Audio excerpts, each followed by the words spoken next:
First, we will be demonstrating shoulder flexion. The functional muscle movers are anterior deltoid, coracobrachialis, and pectoralis major. For shoulder flexion in gravity-resisted position, first address client's posture, then demonstrate the movement of shoulder flexion for the client. Have the client demonstrate shoulder flexion. Once the client has demonstrated it, have the client flex her shoulder at shoulder height. The OT will stabilize at the scapula and apply resistance at the anterior-medial aspect of the humerus in the direction of shoulder extension. For shoulder flexion in gravity minimized position, have the client lay on a mat on their side. The OT will support the client's arm while the client independently moves their arm into shoulder flexion.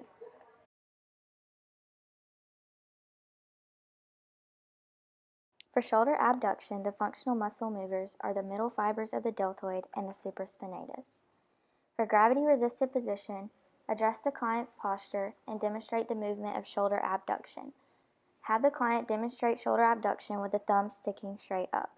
Once the client has demonstrated, have the client abduct shoulder at shoulder height. The OT will stabilize at the shoulder and apply resistance to the lateral proximal humerus in the direction of humeral adduction.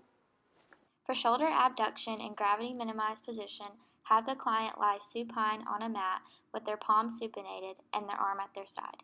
The OT will support the client's arm while the client independently moves shoulder into shoulder abduction. For shoulder adduction, the functional muscle movers are pectoralis major, latissimus dorsi, and teres major. In gravity-resisted position, first address the client's posture.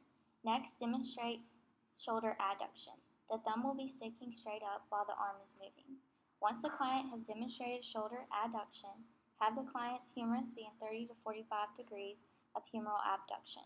The OT will stabilize at the scapula and apply resistance to the medial proximal humerus in the direction of humeral abduction. Gravity minimized position, have the client lie supine on a mat with their palms supinated. The client's arm will be 30 to 45 degrees of humeral abduction. The OT will support the client's arm while the client independently moves into shoulder adduction. For all gravity-resisted positions, this client could score anywhere from a 3- to a 5. For all gravity-minimized positions, the client could score anywhere from a 0 to a 2+.